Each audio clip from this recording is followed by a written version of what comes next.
Now we're going to deal with step 2 of not being an annoying JB4 user, which is to learn how to read and understand logs. So why is this important, you might ask? Because it's your car, and if you're going to modify it, you need to keep an eye on how it is performing on the inside.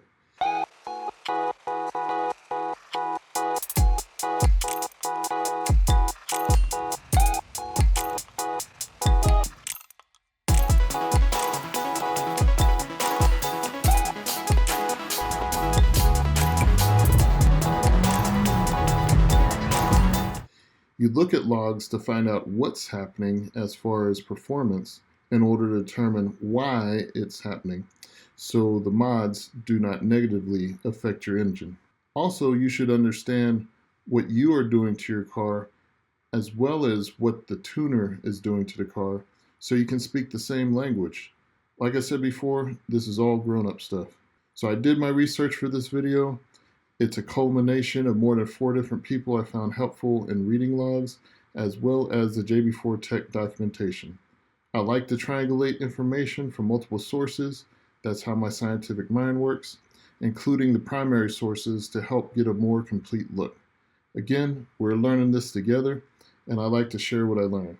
So the first step is before you can read a log, you must record a log in third gear on the map that you're trying to test. So for your case, if you're starting out, you're going to record it on map 1. This requires premium 91 octane gas. Don't go cheap on this. I recommend using sport mode and setting your transmission to manual mode. You need to do this in a safe closed course. You're going to need to click connect on your JB4 app. Then you're going to begin your roll at about 30 miles an hour, and then you're going to click start logging on the bottom right hand of your app. Then you're going to go wide open throttle until your car shifts into 4th gear. Mine shifts around 71 to 73, and then you're going to click stop logging, and you'll see this little pop-up window pop up, and your button will turn back to start logging. Now once you're back home, you're going to click logs and then click the log you just recorded. Then you're going to click CSV preview on the bottom right, and then you're going to click share at the top right. Note I'm using iOS. Then you're going to select your email app and email it to Terry at Berger Motorsports. In the body of the email, include your year, make, model number of liters, for example, 1.6T, the octane and the ethanol you're using, and any other performance mods you may have. Also, add any issues or concerns that you have after running this map. Then send and wait for his response. He usually responds within 24 to 48 hours. You'll also submit your logs to the Map 6 bot. If you don't know what the Map 6 bot is or Terry's contact information, become a part of the Kia Hyundai Facebook group and check in the description below for the link. The other thing you can do is go back to logs and click your log again. And then at the top left, you can click graph. And this shows you a graph that you can kind of get an idea of what's going on. This graph is meant for mobile, but you can kind of see how things are working, how things are behaving, and start looking at your boost, your RPM target, AFR, etc. But this is just another view, and it's what you can do from your phone. Let's close out of this. Go ahead and click your log again. Then on the bottom left, you can click rename, and in that white bar, you can go ahead and click in there and type a name. That way your log will have meaning. So I usually name mine K5 1.6T underscore map, and then give it the name map 1, map 2, map 3, or if it's a map 0. However it is, and basically anything you're testing, you want to name it.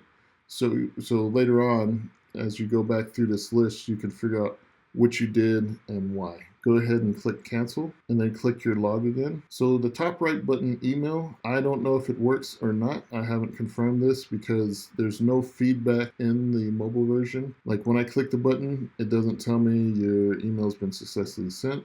So I just prefer using the CSV preview and then sharing it that way, just to make sure that the email goes through and you can get your response back.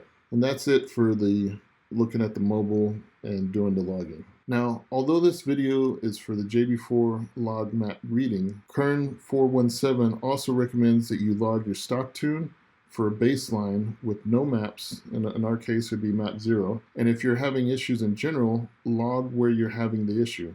If you're having an issue on cold start, going to work, or if it's on a pull, or you have a rough idle, go ahead and run a log. So just to let you know that you can use your JB4 for a lot more than just running your maps. Beamer Tuner also says, in general, when diagnosing issues, don't make a final judgment based off of one log. You need multiple logs. The mobile app will let you save all your logs, and you can go back to them and have them all in one spot if you need them. Now there's a prerequisite for easy reading of logs. So while you're waiting, go ahead and get a free Datazap account, datazap.me, and go ahead and click free account. And go ahead and enter in a username and your email address and click new account. And yes, you could go ahead and read using your mobile version, but as I've shown you before, it's very limited in features. There's not a lot you can do with it. But if you want to make it easy to review and share with others to help you out, go ahead and get Datazap access. And it doesn't cost you anything. I know different people feel different ways about free stuff, but this is data, but it's up to you. So to begin, get initial feedback. Once Terry emails you a response on map 1, review his feedback. Also read the bot summary of issues email. So here's my first email. Of course, when I did mine, I didn't put all the specs for my car or mods or anything, so that's why it says 1.6, I assume. So basically, he saw no issues, but you just asked me if I had any issues.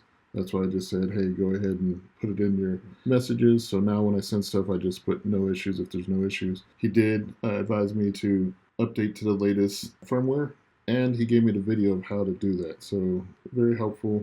Went to the video. It was super easy to do. And of course, at the bottom, he has his legal statement, because this can only be used in closed courses and in accordance with your state and local laws. Remember, I said also send it to the Map 6 bot. Here is an example of a Map 6 bot summary and issues email. Note, it's not an accurate reflection of the 1.6 turbo yet, but they're trying to build up a database to improve it. So that's why I send mine in, to help them improve their database. So the first thing it told me, which is the same thing that Terry told me, was to upgrade to the latest firmware. It goes through and does a boost safety check, engine air take temp check, high pressure fuel, low pressure fuel report, does a throttle report, does your meth flow report, any boost deviations, and fuel trims. And then at the bottom, you have the timing, and here it's detecting a timing deviation. Consider lowering the map if you see lots of these. So again, this is the 4-cylinder.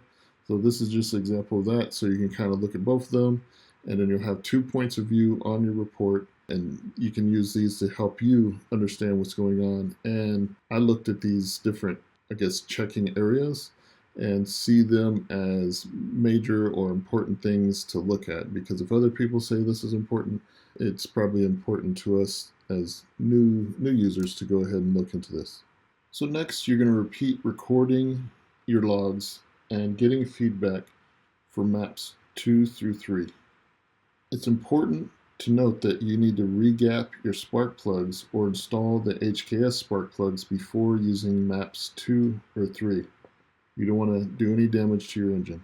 And also make sure you use the right octane fuel for each map. If not, your log will report errors, and you need clean logs for a baseline on each map. Next, we will find out what right looks like.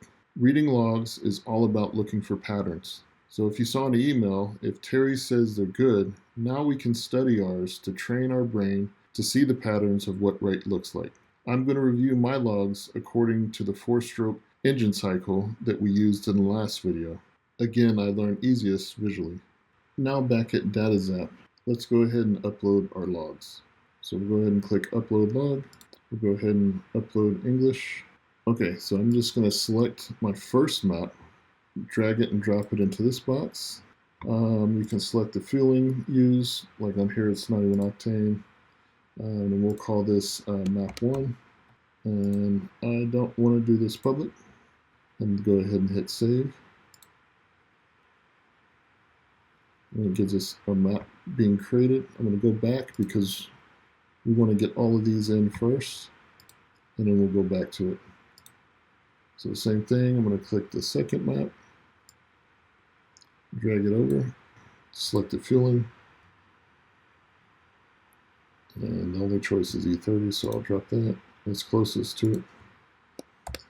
Map 2. Turn off public. Save. And we'll go back. Clicking the logo on any website will take you back to home if you don't know. So upload log, English, grab our next map, bring it in, select fueling, give it a title,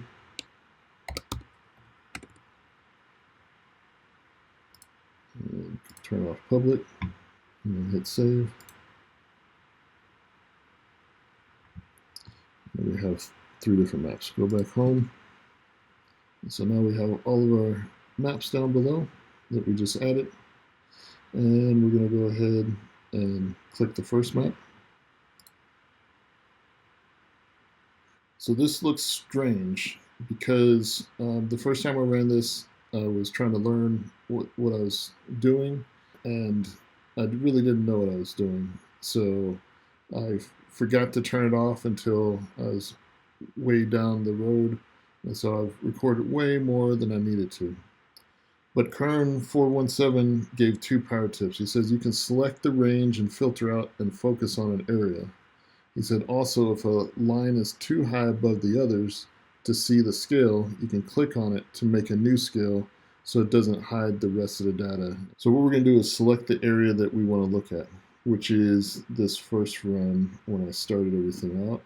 I'm just going to select all of that and a little bit more just in case, and then let go. And now it kind of shows the full line coming up. So the first question is, how did the engine respond to my human input? And this is where I'm starting again. We're going to look at this image of your pedal and this diagram of the throttle. And so now with this image in mind, let's go back to the Datazap and we'll click on pedal and throttle, because the images and the patterns will start telling a story. So what we're looking for is irregularities in the middle of the throttle.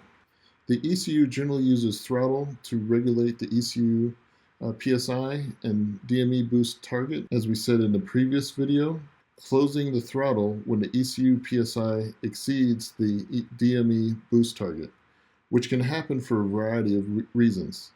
Most commonly, a dynamic target change due to traction control or some other ECU-driven on-demand target change. Like I mentioned before in that previous video, on cars with fully modified exhaust systems, you might see boost creep over the target in higher gears. And when that happens, you'll see throttle close proportionally to maintain the boost 2 on target. So as you can see, I have RPM already on in the background. And we're gonna leave RPM on because this tells your story over time. And so what you can see is the RPM is right at about 3,000 at 30 miles an hour. And then I get to this point and I'm increasing the pedal from 45 to 100. And you'll see it's interesting that the throttle is already at 96. So I'm going to zoom in a little bit closer to clean this up a little bit so we can see the better story. Okay, so now we can see as the pedal's at 21 because I'm keeping it at 30 miles an hour. And then I start to give it pedal and all the way go to flooring it. And you can see the throttle moving with the pedal, of course. And if we see and follow through, we can see the throttle come down a little bit as I'm reaching the higher RPMs and at the full level of my boost. And that might be what the forums was talking about, the JB4 forums. On cars with modified exhaust systems, you'll see it kind of kick down the throttle at higher RPM because it's trying to make sure I don't go into overboost. And of course, mine has modified exhaust. I'm using the Borla exhaust system, which is a straight pipe, basically, from your catback. So now we're going to hide pedal and throttle. And we're leaving the RPM on because, again, this is a good way to see how everything else behaves over time. And it tells you the story. Second, we're going to look at how is the intake cycle going.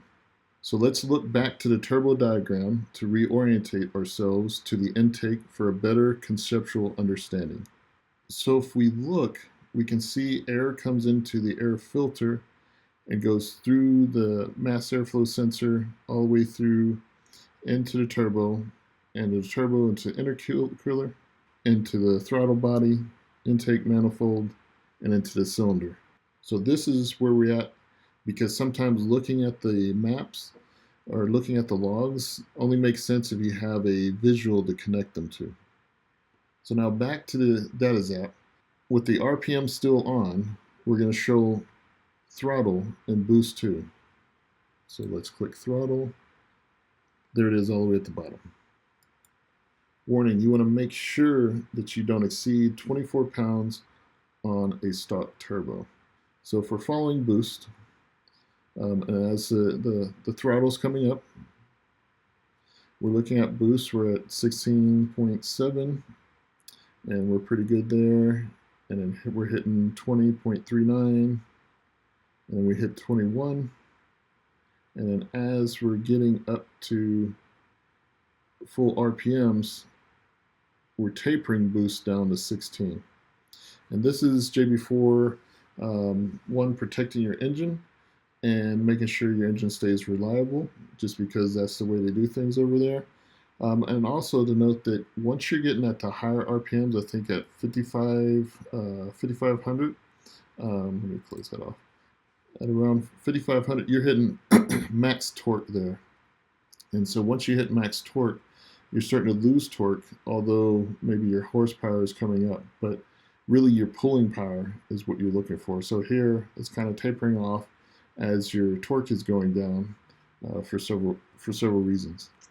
So one of the things that Farks said, the throttle will close down at the beginning of boost to peak to keep it out of the engine. In other words, keep the boost peak out of the engine. Kern417 said once you hit target, it'll drop to 80 to 90% to keep the system at a safe pressure. And that's what you're seeing here. It hits its peak at at 21.7, and then you see it coming down here, just like it was saying, just to kind of keep it at a safe pressure. He said, however, if boost is not hitting, if we're staying down here, say at maybe 4 pounds or 10 pounds, and it's never going higher than that, he says, go ahead and check your wastegate duty cycle. If it's at 99% and not making boost, then there's a boost leak somewhere and you need to do a smoke test in your intake. So again, that's kind of looking at third-party information and people that had different problems. Obviously, I don't have that problem with this map. So now we're going to look at target. Here we go. So here, wherever the target is at 2.5, so right around 2.5 throughout this run, and it goes up to 2.8. So again, this is how much boost over factory the JB4 is requesting. It will vary based on your JB4 map, your running conditions, your engine speed, throttle position, and a bunch of other tuning factors. The forum states that generally map 2 runs around 6 psi over factory peak, tapering down to 4 psi over factory at higher engine speed. So this is map 1, which is 2.5. So again, it's talking about the taper and talks about what's going on and making sure it's in line with the torque. So again, it's interesting to note, although it goes over the 2.5 here, I am at a very high direct altitude elevation. And so it's adjusting, I believe, to my altitude. And it does this to make sure all the cars are performing at the same level, no matter where you're at in the United States. So now we're going to check DME boost target, which is all the way on the far right. So this is something I learned from Infarks.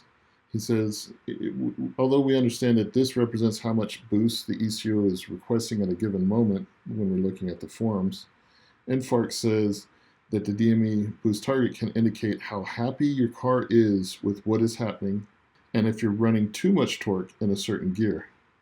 So you might notice, you might see a drop in order to protect the gearbox, and you might feel the car jerk. So let's kind of look through here and looking at the DME boost target, which are here coming up, hits 14 is the boost target, and we're actually hitting 19. And we're coming across, boost target still at 14, staying rock steady through the full pull. It comes down to about right here, where we're at, right at max torque. We see the boost target drop down from, it starts dropping right before max torque, dropping down to 13.6 and coming down again, protecting that torque. And you're at your highest RPM, pulling that boost down.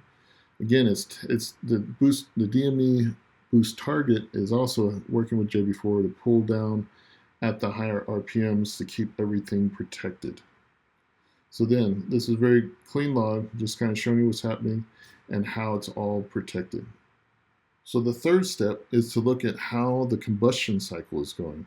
Let's look back at the turbo diagram at the cylinder. And as you can see in the diagram, there's an explosion happening and it's pushing the cylinder down, and that's your combustion cycle. This is the second most important cycle to monitor. Some of the people I watched said this is the most important, but I'm using this order to help me remember the steps logically, and hopefully this helps you as well. So let's go ahead and turn off what we used in the last cycle. And so leaving RPM still on, we're going to go ahead and turn on ignition 1. Okay, ignition 1 is the raw value timing, or the timing advance in a specific cylinder. We are looking for ignition retard or advance in cylinder 1. It says generally all cylinders will agree, but as you start to approach a limit of boost for a given fuel quality or octane level, then you'll start seeing a 3.5 degree timing drop in that specific cylinder. The lower the grade fuel, the more frequently you'll see these drops. If you see these drops in the same cylinder repeating several times in a single gear, and it's usually an indicator that you'd be better off with a lower target map for a given fuel. Infarct said, if boost is too high for the octane, you'll see 0 for ignition time. And so let's kind of look through here. So we see at the beginning of the run, we're coming up. We have ignition set at 0 for 1 as we're coming across. And then we hit 2 back down.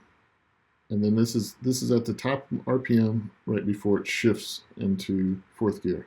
So Chris Tucker, who's a Stinger guy, he says ignition retard happens when the engine detects knock or is at risk of knock. It'll pull timing until the ECU determines it is no longer at risk. Beamer Tuner says you want timing corrections that recover, but don't keep stepping down. And you want higher E-blend to cool the cylinder and prevent knock, so ensure you use the right fuel for the right map. So in general, ignition timing should always increase with RPM, and timing in all cylinders regularly drops negative during shifts to prevent damage to the transmission, as well as under some other driving conditions. So don't confuse map changes affecting all cylinders with cylinder-specific timing drops when evaluating logs. So let's turn on boost for a second. I'm going to boost 2.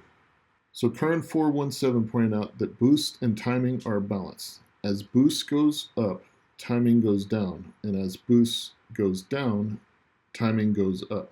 And Infarct said that retarding is normal at higher RPMs. So on here, we kind of see that, at least for cylinder 1, as boost is going up, we don't see, well, yeah, we do see this. So as boost is going up, so we see right here at 37 RPM, 3783, our timing went from, we had a little spike, so that might be negated. But anyways, in general, it looks like as boost going up, the timing is going down all the way to 0 for the full pull.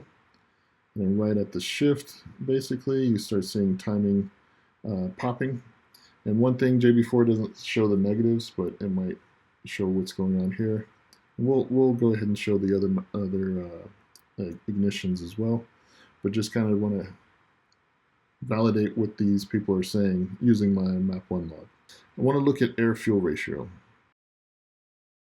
Okay, so what I was reading and what I was seeing is that if you look at air-fuel ratio, if you have some timing things that pop up, you can look at air-fuel ratio to kind of see if that affected the timing and what was going on.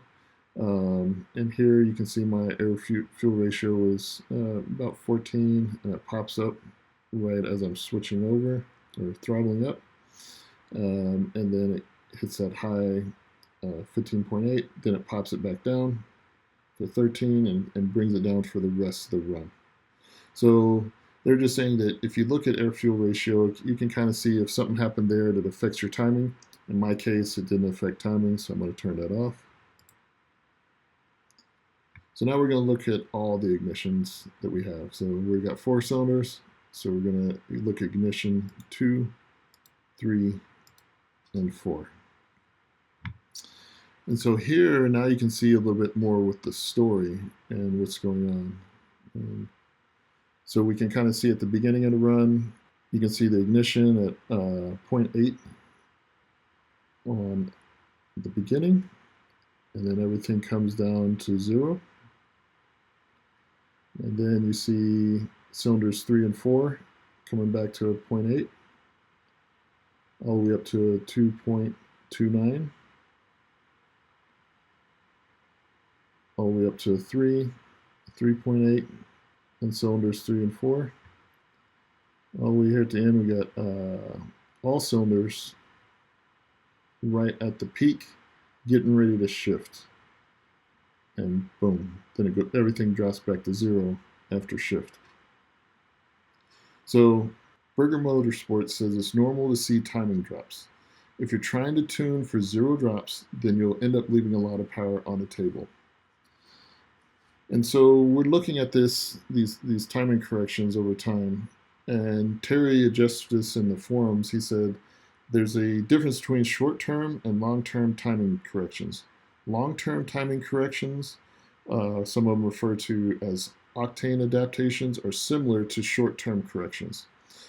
Only it takes a much more knock activity for them to build up and much more non-knock activity for them to decay.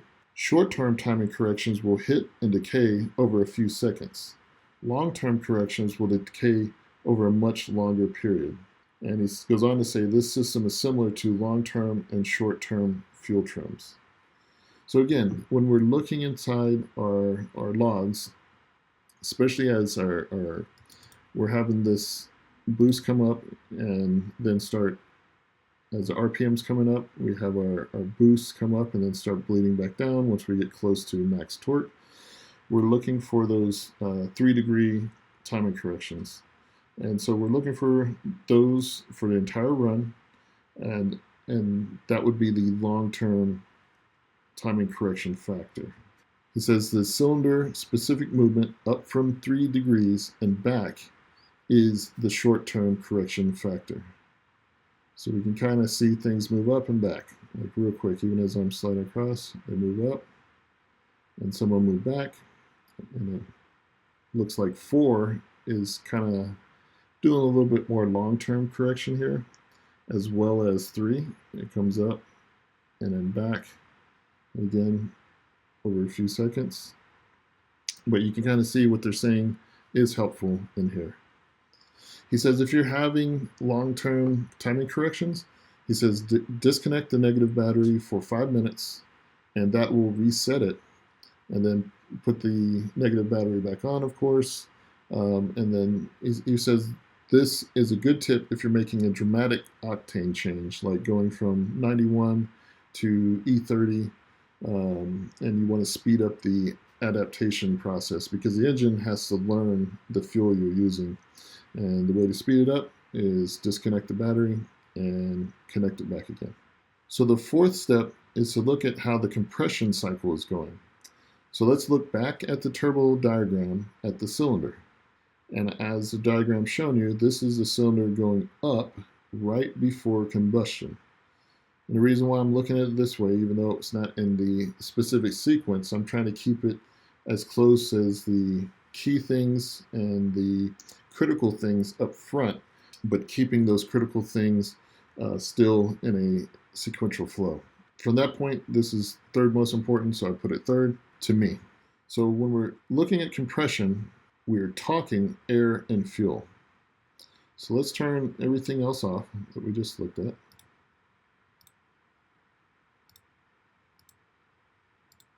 So we're leaving RPM on because that still tells our story. So now we're going to look at fuel trims. All the way on the right. So the first thing you need to know is JB4 has scaled fuel trims for quicker viewing. 25 in the JB4 is a 0%. And every number above is a percentage increase. So in this case where I'm at, it says 36. So it's 36 minus 25, which was put us at 11. So here we have an increase of 11% trims. And everywhere it's below 25, let me go back here. I go all the way down at the end here of mine, back to 25, goes back to 0. So it says, generally fuel trims will jump up in the 40s under peak torque. So here we jump up right at the beginning, almost to 40, we hit 39. And then it'll drop down towards 25 at higher RPM.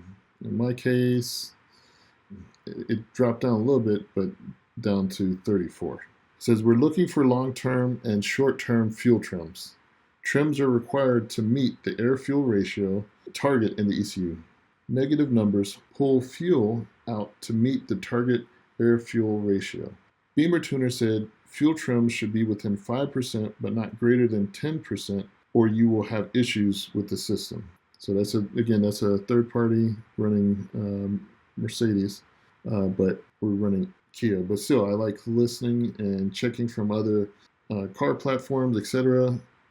Just because you want that holistic view, and sometimes something that somebody shares on a different channel with a different car might help you diagnose things in your car, because although all cars are different, they all follow the general physics of the force cycle structure.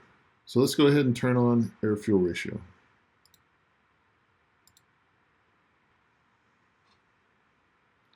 I'll go ahead and click this line. Okay. So shout out to Kern417. They gave us tips on how to use Datazap, and that's why I knew how to click the line. So now it brought everything closer, and so it's easier to read these different numbers.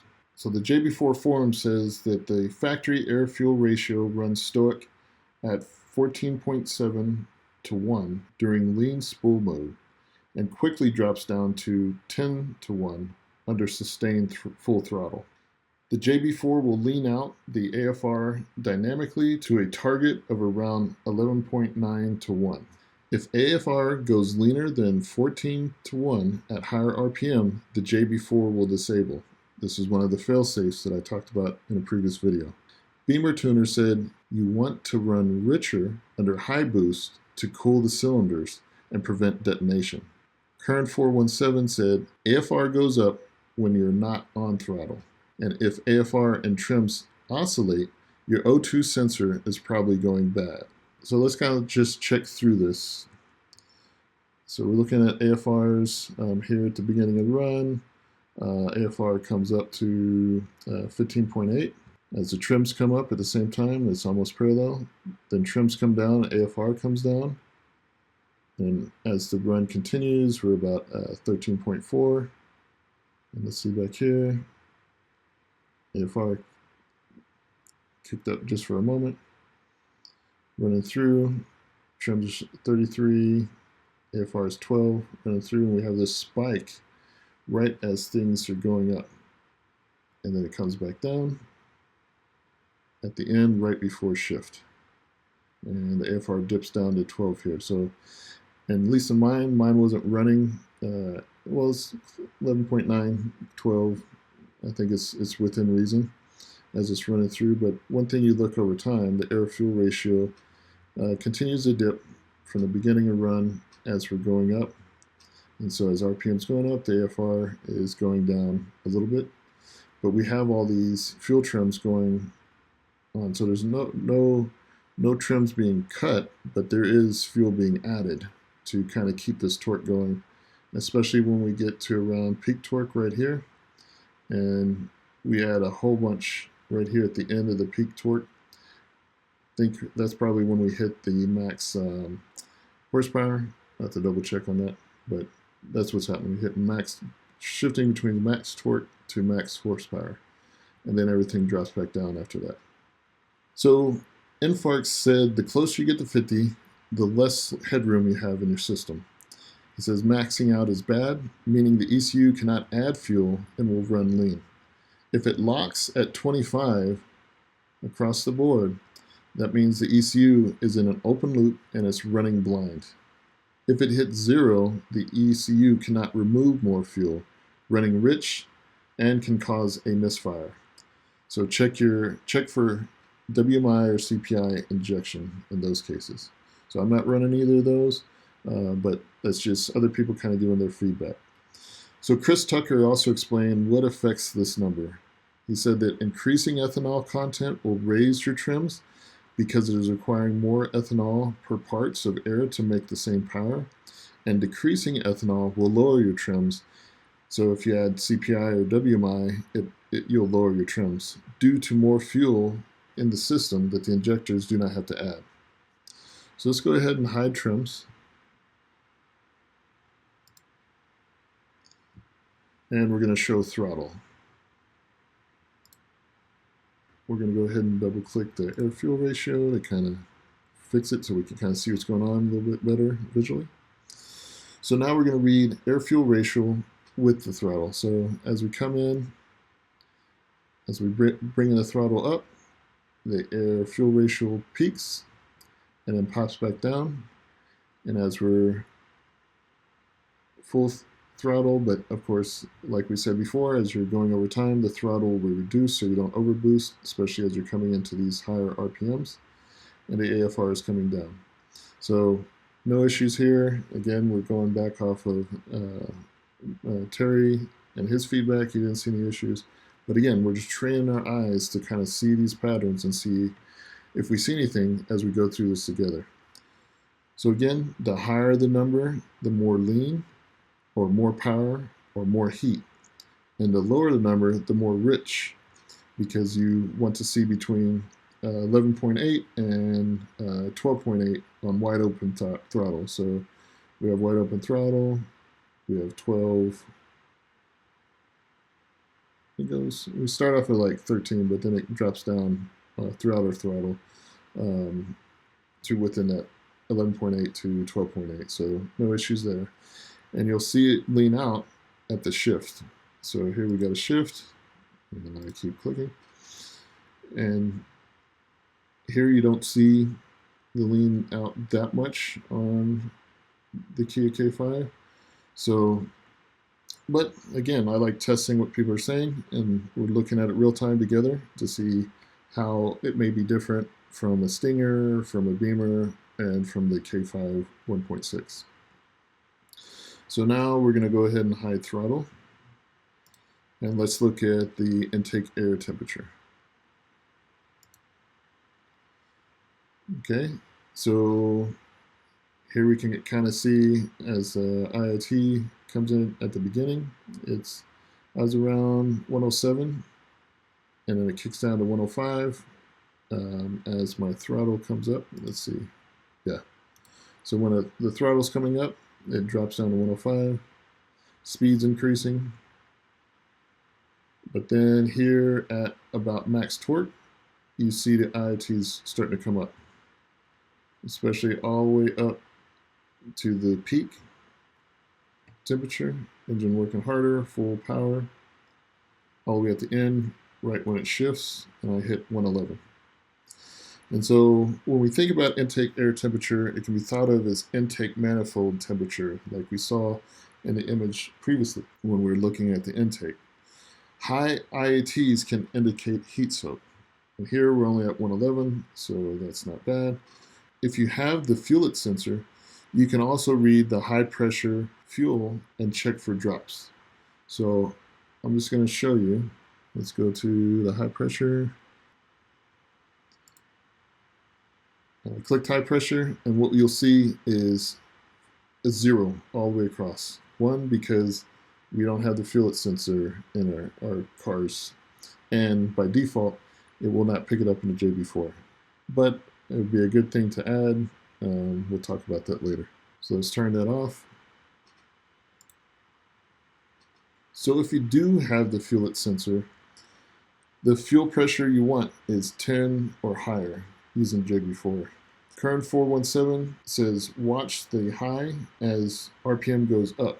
That way you can know what's happening with your fuel pressure. Especially if you're running in cars, they come with weak high pressure fuel pumps, and those usually have to be replaced with a stronger one.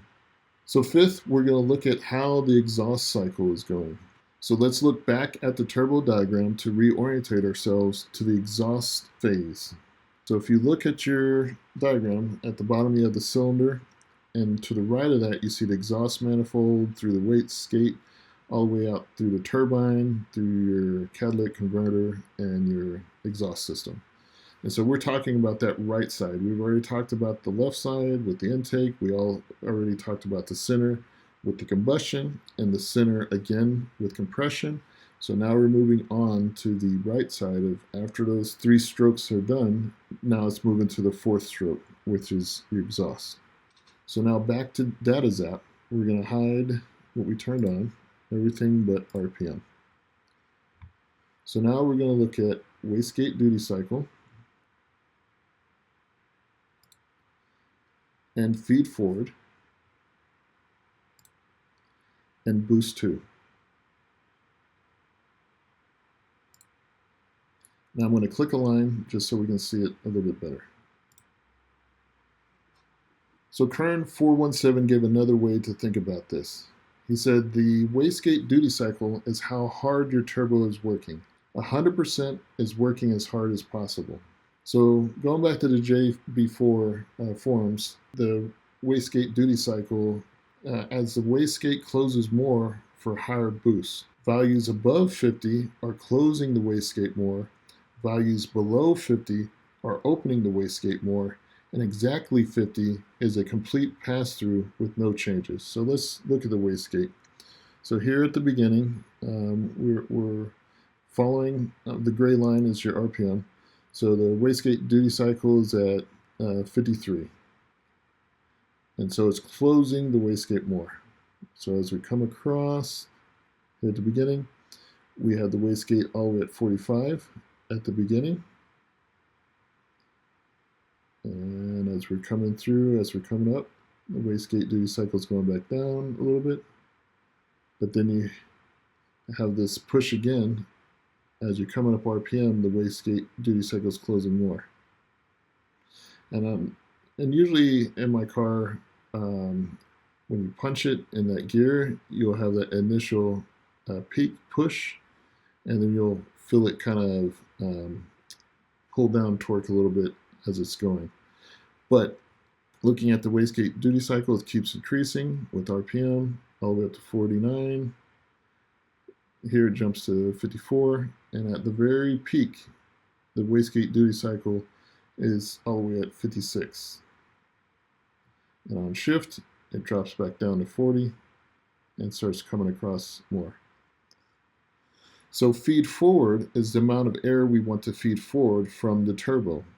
The output is added in to arrive at the final wastegate duty cycle. So here at the beginning, we have the feed forward at 50, so basically everything is the same. And then as we start increasing, the feed forward is coming up as the wastegate duty cycle is coming up as well. We're at 56, coming across, Then we hit the 58, and as we're coming up towards peak, we get to 59, all the way across to 58. So just another way to look at it, and now you can see everything. So we don't really see anything irregular in these, but we're just looking at everything one by one to kind of see what's happening throughout the run. And what you're starting to see is you'll start noticing patterns as boost is going up, the wastegate duty cycle is going down in this case, and then as the boost is going down over time, the wastegate duty cycle is going up until it crosses over. So just kind of getting used to seeing the patterns, seeing what's going on. And I can see one pattern is the wastegate duty cycle pretty much follows my RPM in map 1. Okay, so that's all for map 1. So now we've gone through it slow for the first. Now let's look at map 2. So click back on my logo, go back, click map 2. So we're going to use the Kern 417 tactic. Go ahead and grab the area we want to zoom into.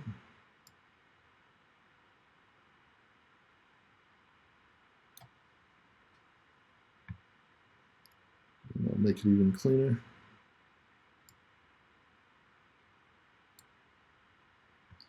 Okay, so now we're going to do everything we just did. I'll turn off boost. So we're back to the RPM for map 2. We're going to show pedal and throttle.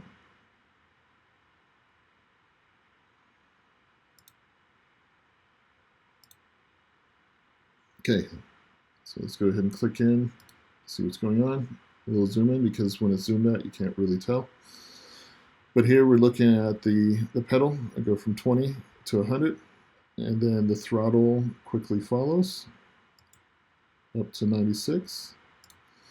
And then as we come across the full run, right around peak RPM, the throttle closes a little bit, back down to 95, lets up, back to 96, and back down again until we hit the shift, and the throttle closes down.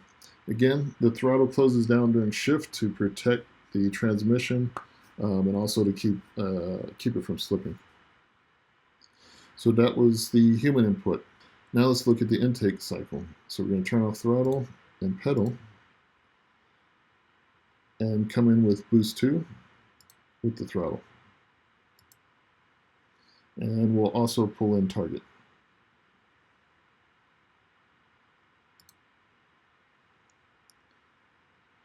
Okay, so here our target is 4. And so we went from a 2.5 target to a 4 PSA target with map 2. So we're looking at what happened. So right here at the beginning, as the throttle is coming up and hitting full throttle, the boost is coming up. And so we're watching the boost come all the way across. We hit 20, making sure we're not going over 24, 20.3. And then as we're hitting our max torque at around 5,500, we are seeing the boost coming down and tapering off all the way to peak, back to 16. Again, the Berger Motorsports team did a great job of protecting our cars and ensuring that we can have longevity by planning this out and making sure that we're good. Because I've seen some videos where people run map 6 and they code everything out to run max throttle, max boost, max everything, and run a flat line. And that I don't think is a good idea. And there's a reason why pros do what they do. So yes, you may be trying to squeeze every bit of power out of your car, but there's other ways to do it. And one, first of all, you're driving a 1.6. So why are you going to try to turn that into a race car? You want to make this a quick car, not a race car. So let's look at DME boost target. We want to see if the computer is liking what we're doing to the car in map 2. So on the far right, turn on that. So now we're looking all across the board. We can click it just in case and see if anything's going on. It zooms in.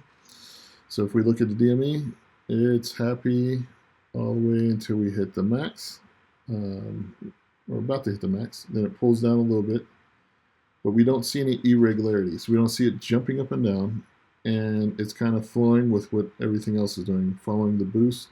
And the JB4 is cutting down a lot more than what the computer is telling it to do, just because, just again, the brilliant engineering. We do see a little peak here at boost right at the end, but that's just because it's a shift happening and it's quick, and then it goes on from there. Now let's move on to the combustion cycle. Let's turn off throttle, target, and DME. And let's turn off boost. So let's look at ignition 1. And we'll go ahead and look at air-fuel ratio. We'll click the line to zoom in. Okay, to get a better look at what's going on. So here at the beginning, we have right as I'm hitting the pedal.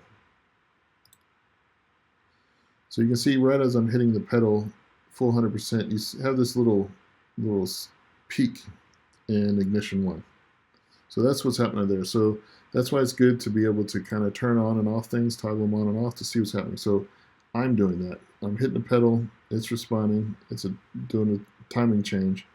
Then it pops back down to 3. So we're looking at that 3% advance coming across. It increases with time. Because remember back at the beginning where I was saying that the timing should increase over time. I think it was Infarcts that said that from about 4,000 up, you should see the timing advance along with your RPM. Granted, we did not see that on map 1, but we are seeing it in map 2. This is running E26, so I'm doing the right thing, at least by the book of what it told me to do for map 2.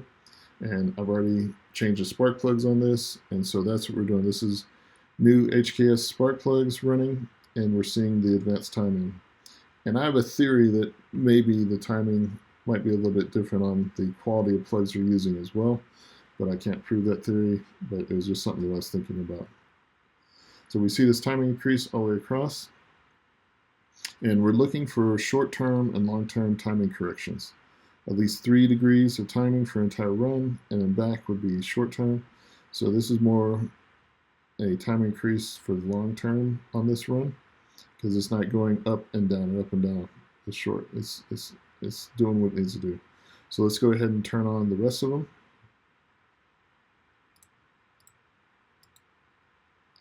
Zoom in.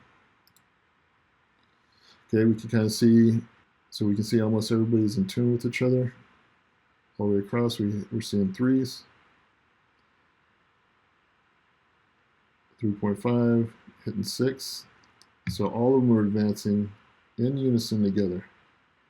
So it looks like a beautiful thing. So it all goes up to 9.5, 9.8. So what I noticed, a big thing between map 1 and map 2 is, let's go ahead and see if I can pull that up real quick. I'm just going to duplicate this tab. And come back to map 2.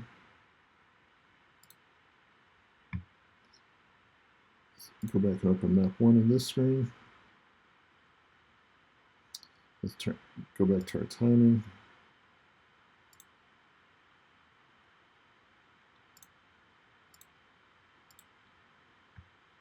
Go back to run. Okay, so what you can see on the screen, this is running map 1 on 91. So we can see us hitting at about 4,000. That's when we see timing advances, like Infarcts told us would happen. So if you see them, you can kind of see some irregularities, and then right here when cylinder 4 is doing its own thing, cylinder 3 and 4 are kind of doing stuff together, and then here's cylinder 4 by itself and cylinder 1 both working. And then looking back at map 2, We can see a little more harmony in here, I think, because you can quickly see how all 4 cylinders are working together on map 2. So I think that's a good thing. So fourth, we're going to look at how the compression cycle is going. So let's go ahead and turn off the ignition.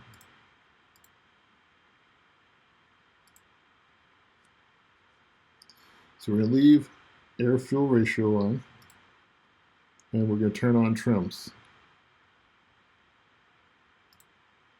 We'll go ahead and click the line, zoom in. So remember, 25 is 0 in JB4, and everything else is an increase. And we're looking for within 5 to 10% increase in our trims. So here at the beginning of our run, have trims at starting off at 28, pops up to 30, back down to 26, with the air-fuel ratio of 13.9. As we got full throttle, trims comes up to 42, and the AFR hits 14.4, and then drops down quickly after that spike. Trims is staying solid at 42 all the way across until we hit this around the 44,000 when timing's starting to advance.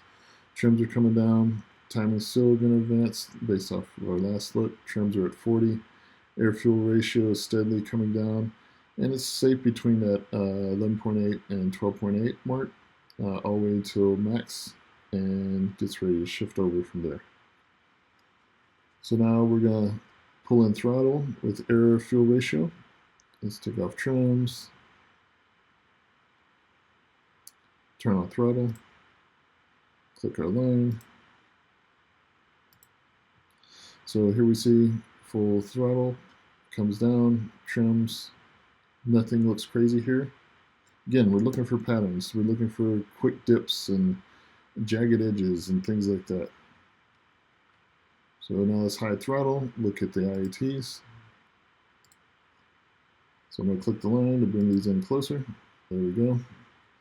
So we can see the IAT as we're coming up. We have 84, and about halfway through the run, we drop down 2 degrees to 82. And then right at 58, past max torque and hitting max horsepower, we're seeing the IAT come back up 2 degrees. So nothing crazy. I'm sure somebody can explain. It's only 2 degree difference, but there wasn't much, and if I wouldn't have clicked the line, it wouldn't look so drastic. But it's just good to kind of look between there to see if there's anything causing issues with your air-fuel ratio and temperature drops and things like that. Again, I'm running a K&N custom intake with this. This is before I did my custom air box that cools it even more and kind of closes in the K&N. But you can kind of see that there's nothing crazy going on here. So fifth, we're going to look at how the exhaust cycle is going. So everything looks good so far.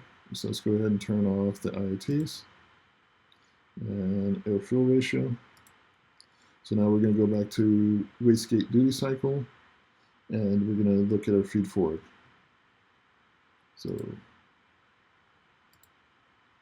go ahead, click, zoom in. Okay, so here we see full throttle. Our wastegate peaks to 92, and the feed forward is at 59. Coming across, the wastegate duty cycle is coming down as we're increasing RPM.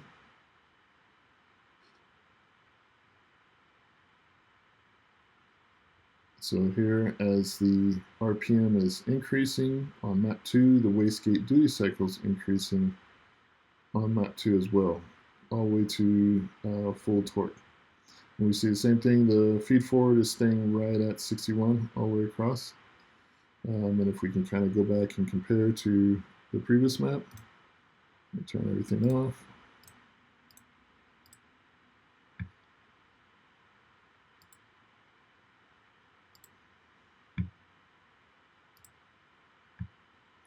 So this is map 1. We see the wastegate duty cycle increasing with the RPM, and we see the feed forward increasing with the RPM. But then in map 2, we see We see the wastegate duty cycle increasing with RPM, but we see the feed forward staying flat. So my assumption is this is has to do with running better fuel, and somebody can tell me I'm wrong, but right now we're learning this together. And add in the comments if you know the reason why this feed forward is staying the same all the way across, running map 2 and JB4 on a 1.6. But again, there's nothing crazy happening here, so it all looks good. So let's go ahead and pull in boost 2, just so we can get a look with the boost of what's happening. So we kind of see the feed forward, the boost happening, boost hits peak, wastegate duty cycle pops down, and then as we're increasing RPM, wastegate duty cycle starts closing up as we're also bringing boost down. So to me, I think it's them working in tandem together as we're going across. Something I forgot to look at, let's look at the boost and the timing. And we'll go ahead and turn on all the timing.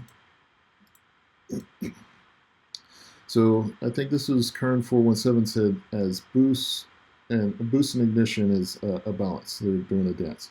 So as boost is coming down, the ignition is going up. So that's something to kind of notice. And he said here also, he said when boost is going up, ignition is going down. So we see the ignition drop as boost is going up and then come back up. So it's interesting to kind of test like what people are saying on YouTube with your own logs and see if it's true. So that's what we're doing here together. And that's it for map 2. So let's look at map 3. So let's turn everything off. We're going to do the same sequence that we always do. We always start with RPM on. We always want to zoom in to the area we want to look for. So now we're going to look at pedal with throttle.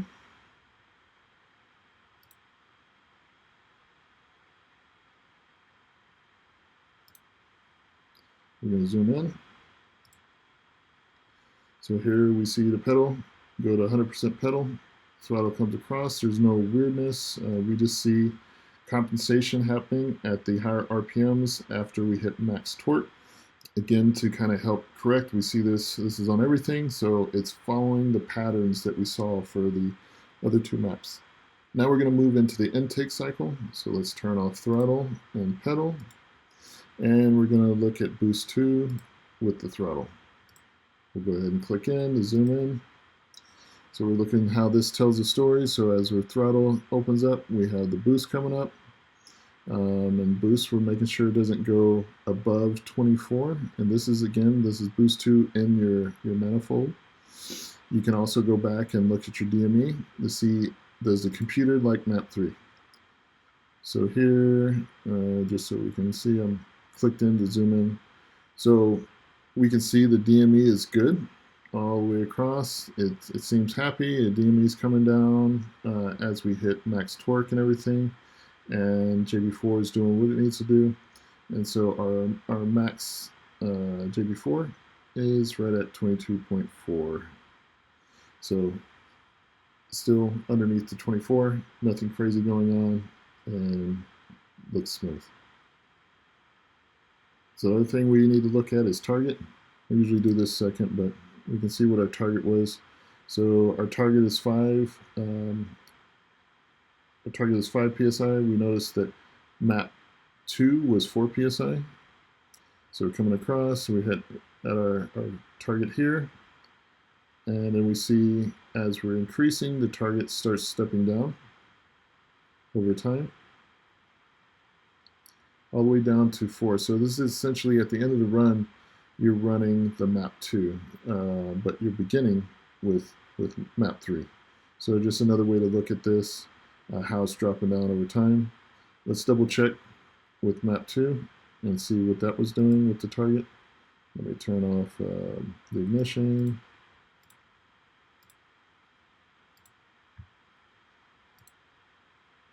Okay, so we zoom in. So here you can kind of see with map 2, map 2, the target stays at 4 the entire time. all the way until it's hitting max peak. So it's a little bit different from what you're seeing here. So map 3, you can kind of see there's more fidelity happening all the way across here. So now let's move on to the combustion cycle. Leave an RPM on, and let's turn off DME. Combustion cycle, we're looking at ignition 1, 2, 3, and 4.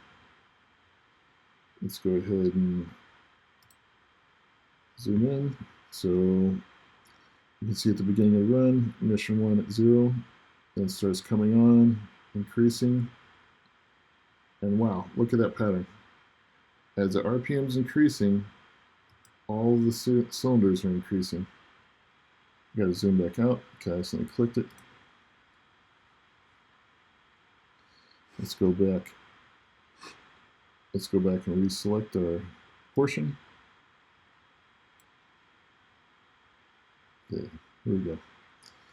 So here we see at the beginning, everything's flowing with the RPM. So let's look at the AFR.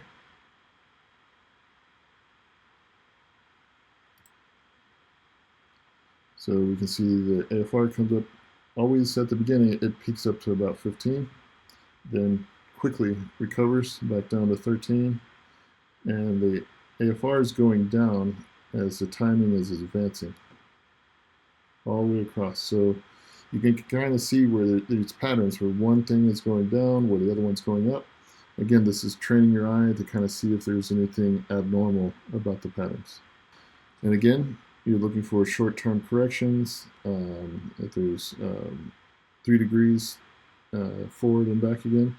But here we're also seeing what NFARC's told us, that the timing will always increase as your RPM is increasing. And so this is almost like a parallel dance all the way across until we hit peak, where you see some timing drops in ignition 1. And again, remember these values are not equal on how ignition 1 is reading with the ignition 2 and things like that. Read your documentation. I know we went over it on the previous video. But nothing crazy. That's the main thing. So fourth, we're going to look at how the compression cycle is going. So let's turn off all the ignition.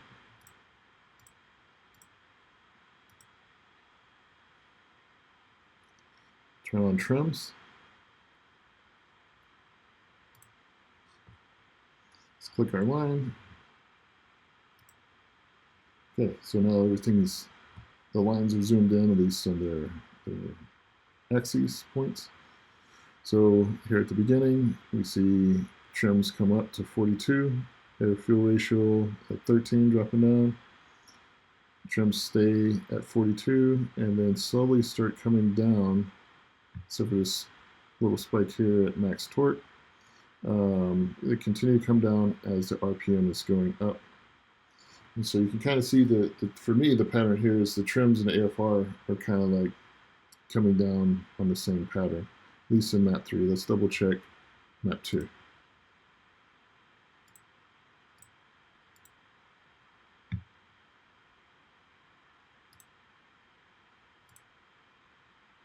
So in here it's a little bit.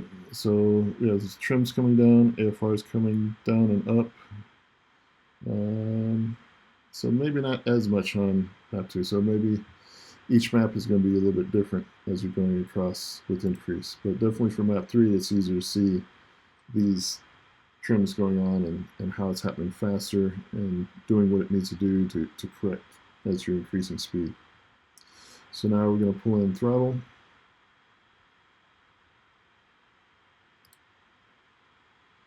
And so we got the throttle coming across. Throttle comes down a little bit here at max torque, just like we've seen on everything else. So again, you're seeing all of these patterns being the same and getting the same results. And let's look at intake air temperature to see if there's any issues. Zoom in. Okay, so looking across this, we see the IAT at 104. As we're coming up, it drops down to 102, down to 100, all the way through the major part of the run. and it pops back up after I let off throttle. So, shift. So you can kind of see you're looking for any kind of weird things happening, and the intake air tick might account for something going on with the trims or your AFR. So again, that's why you want to look at these things together, because they're partners and they help tell the story. So last, let's look at how the exhaust cycle is going. So we're going to hide everything but RPM.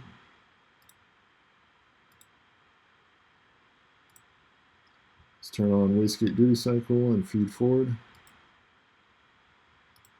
Let's click our lines, zoom in, see what's going on. So as we come up to full throttle, we hit 90 on our wastegate duty cycle.